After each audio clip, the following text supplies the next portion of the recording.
when I was really very young. My mother used to talk to and read stories to my sister and me before bedtime. And there was something so comforting and joy-filling about it. And we loved it so much that we'd ask her to stay with us as she was saying goodnight. Stay with us, we'd say. Stay. Maybe it's also happened with your own kids. I know it did with me. Any of you ever had that experience? Yes? Yeah. It could have been with a parent, it could have been with a grandparent or somebody close to you. Well, keep that in mind, and I'll come back to it shortly.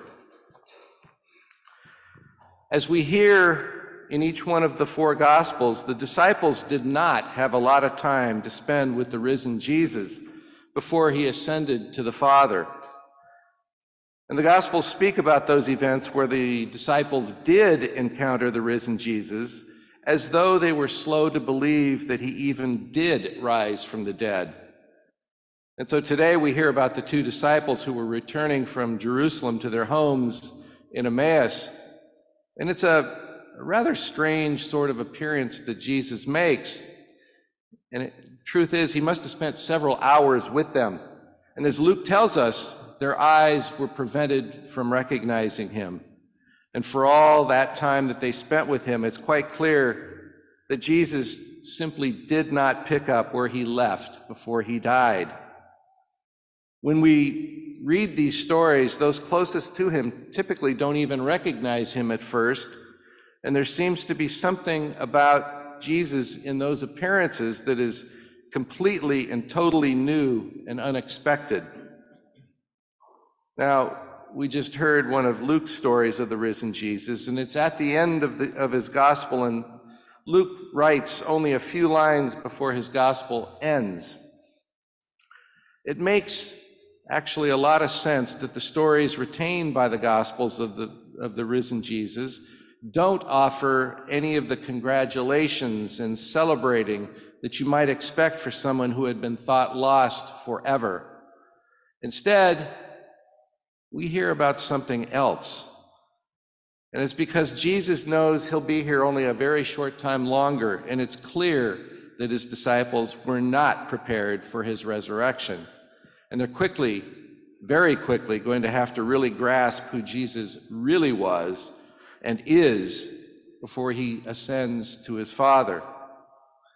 Today we hear that Jesus interpreted to the two disciples all that referred to him in the Old Testament. Jesus took the time to help them understand that he himself is the center, the hub on which the Old Testament turns. And as we heard, Jesus makes it clear that he is, in a most real way, the focus of all their traditions and scriptures. And ultimately, they start to get it. And in the process, he convinces his disciples that he is indeed alive, which they come to realize when he broke the bread.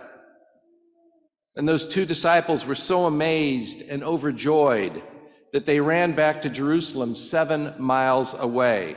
Now that's a lot of travel on foot in one day, but somehow they were convinced and were unable to contain their joy.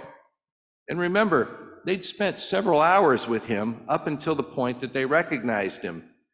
And it was already late when they sat down to eat. And Luke tells us something else as well. As the stranger walked with the two, their hearts began to burn within them. They were beginning to see that there was far, far more to what had happened on that previous Good Friday than they had realized. The stranger was giving them an entirely new understanding of what they had come to see as a terrible and awful tragedy. And they were so eager for more of his dialogue that they asked him to stay with them as it was getting late. Whatever it was that they were experiencing, they did not want it to end. Stay with us, they said. Stay with us. And remember, they were talking about the Old Testament and how it should be understood as it applied to Jesus. The Old Testament was written hundreds of years before Jesus was even born. And until Jesus came, of course they couldn't understand how it applied, and it was up to Jesus to show them. And Jesus was sharing God's story with them, as well as inviting them to see their own lives in the bigger, more glorious story of God. For those two sad and depressed disciples, Jesus, through his word, opened for them God's point of view. In his walking with them, Jesus transformed them from being sorrowful and depressed and downcast to experiencing their hearts burn within them. "Stay with us," they asked him. And because he has risen, because he is alive, he can transform our lives too, making us more hopeful and joy-filled. Even when everything seems to be going wrong, he can enable us to see the bigger picture of God's loving plan for our lives. In our gospel story, after inviting him to stay, the three sat down to eat, and Luke tells us what Jesus did. He took the bread, he blessed it, he broke it, and then he gave it to them. Jesus was doing the same thing that he did on Holy Thursday just a few days before. And just as soon as he did that, their eyes were opened and he vanished from their sight. And it was only then that they recognized him. So why did he vanish? Anybody know? Oh, of course you'd know. It's not fair. The reality is, it could be said that Jesus was trying to get them to direct their vision to the way he was going to be with them from now on, which is in the Eucharist itself. And here's the thing. He did agree to stay with them when they asked him to, but now he's going to remain with them in a quite different way.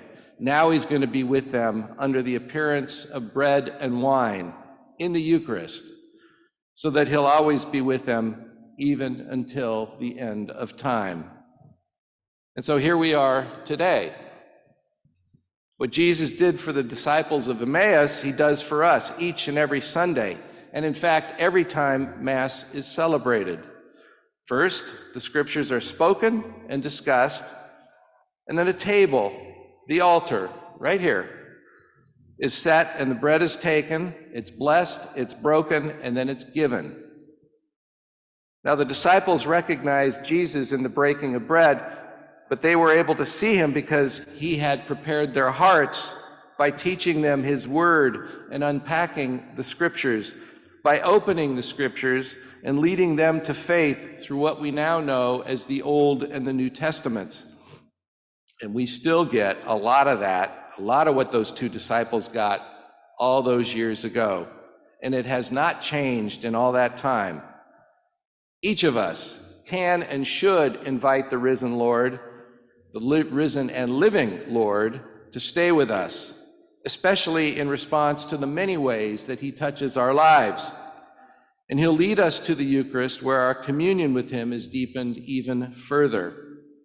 And as we allow the Lord to touch our lives through his word and through the Eucharist, we too may be strengthened with fresh hope in our hearts, just like the two disciples who returned with great joy to Jerusalem after meeting and recognizing the Lord. And one final point.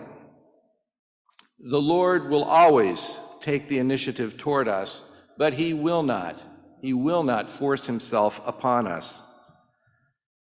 And as you know, for any relationship to grow, both parties need to take the initiative, and our relationship with the Lord is no different.